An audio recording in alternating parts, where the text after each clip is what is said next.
Madam ప్రధానంగా రాజకీయ నాయకులు ఎన్ని సంవత్సరాలు రాజకీయాలు చేస్తే వాళ్ళ మీద ఎంతో కొంత ఎలిగేషన్స్ వస్తాయి మేడం. కానీ మీరు 10 ఏళ్ళు ఎంపీగా చేసినా ఎప్పుడు అంటే ఎందుకు ఆ ఎలిగేషన్స్ కానివ్వండి, లేకపోతే ఎందుకు లేదు అంటే మీరు జాగ్రత్త పడతారా? లేకపోతే నిజంగానే కాంట్రవర్సీ వైపు మీరు వెళ్ళరా? నా కాంట్రవర్షన్ మీద వెళ్ళిన ఇష్టపడదు ఇష్టపడతారా? First of all. ఎందుకంటే సరే వాళ్ళు ఏం చేసుకున్నా సరే నేను దాన్ని వాళ్ళ విజ్ఞతకే వదిలేస్తాను, వాళ్ళ విజ్ఞతకి వదిలేస్తాను. నేను నా మనసాక్షి, నేను నిజాయితీగా ఇవాళ వెళ్తున్నాను. నేను చెప్పాల్సింది ప్రజలకు, నేను చేయాల్సిన సర్వీస్ నేను చేయాలనుకుంటున్నాను.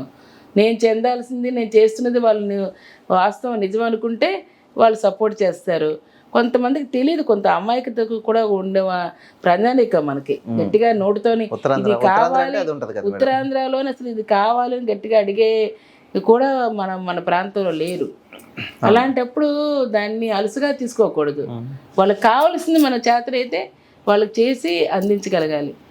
అటువంటి దాంట్లో ఈ గడ్డలో పుట్టి పెరిగి దీని మీద ఉన్నాం కాబట్టే మాకు నరనరాలు జీర్ణించిపోయింది.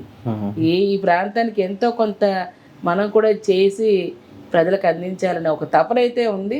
ఆ తపన దీంట్లోని నేను ఎప్పుడు కూడా అందరికీ అతీతంగా ఇక్కడ అభివృద్ధి కావాలంటే అందరికి ఉపయోగపడేది విస్తృత ప్రయోజనాలు దృష్టిలో పెట్టుకుంటాను తప్పితే ఇవన్నీ నాకు సెకండ్. నేను మీ మీద ఒకటి విన్నాను మేడం, మీరు పార్టీలు అతీతంగా విజయనగరంలో బొబ్బిల్ ఎంపీగా ఉన్నప్పుడు కానీ, బొబ్బిల్ ఎంపీలో ఉన్నప్పుడు కానీ అధికారం ఉన్న వాళ్ళకన్నా ప్రతిపక్షం వాళ్ళకి పనులు బాగా చేసి పెడతారు.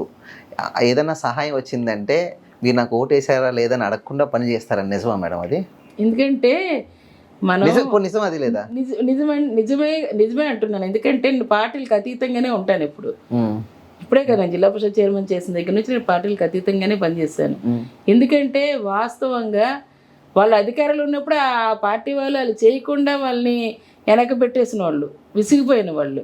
రెండోది మాకు కష్టం ఉందని ఆ ఊరంతా వచ్చి అడిగిన వాళ్ళు. అలాంటప్పుడు నువ్వు ఓటేసావా ఓటేయలేదా, నువ్వు ఈ షర్ట్ వేసుకున్నావు ఆ షర్ట్ వేసుకున్నావు అని చూసే రకం కాదు. కష్టంతో వచ్చినప్పుడు కష్టంతో ఉన్నవాడిని ఆదుకోవాల్సిన బాధ్యత మనకి ఈవేళ ఈ పదవిలో కూర్చున్నప్పుడు మనం చేయాలి. మా ముఖ్యమంత్రి గారు చూడండి, ఈవేళ ఆయనకి పార్టీ లేదు, కులాలు లేదు, మతాలు లేదు, ప్రాంతాలు లేదు. ఎక్కడ పేదలు ఎక్కడ అర్హత వాళ్ళందరికీ సర్వీస్ చేయబట్టే ఈవేళ జననేతగా ఉన్నారు ఆయన. మీరు 10 ఏళ్ళ క్రితమే చేసి చూపించారు కదా. అదే చెప్తున్నాను. మరి అలాంటిది ఇప్పటికీ ఈవేళ ఉండడానికి కారణం ఇది ఒక ఎగ్జాంపుల్. ఇది కూడా ఒక ఫ్యాక్టర్ మేడం. మీ క్వాలిటీస్ జగన్ గారి క్వాలిటీస్ సిమిలారిటీగా ఉండడం, మీరు జగన్ గారికి దగ్గర అవ్వడానికి అదొక ప్రధాన కారణం అనుకోవచ్చా? మీరు ఏదనుకుంటే అది నేను దానికి నో కామెంట్. కానీ నాకు నేర్చుకున్నది కూడా మా తండ్రి గారు నేర్పించింది, మా మామగారు నేర్పించింది. మన పని మనం చేసుకుని వెళ్ళిపోవటమే ఫలితం, దాని మట్టుగా అదే వస్తుంది. ఎప్పుడైనా సరే నువ్వు సర్వీస్ చేస్తేనే దానికి రికగ్నైజేషన్ ఉంటుంది. ఒక్కసారి నాకు నా లైఫ్లో చాలా ఆనందం ఇచ్చింది ఏంటంటే బెస్ట్ పార్లమెంటేరియన్ అవార్డు సంసద్ రత్న అని అనౌన్స్ చేసిన రోజు. సంసద్ రత్న అంటే అసలు ఎప్పుడో జయపాల్ రెడ్డి గారి టైంలో ఇచ్చారు. దాని తర్వాత దక్షిణ భారతంకి అసలు ఒకటి లేనే లేదు, దక్షిణ భారతంకే లేదు. అవును మేడం. అలాంటిది రేరుగా సంసద్ రత్న అవార్డు ఇవ్వడం అంటే అది నేను ఈ రాష్ట్రానికి ఇచ్చిన పురస్కారం, ఒక మహిళకి ఇచ్చిన పురస్కారంగా, ప్రజలు ఇచ్చిన పురస్కారంగా, ప్రజలకు వచ్చిన పురస్కారంగా నేను భావించుకున్నాను.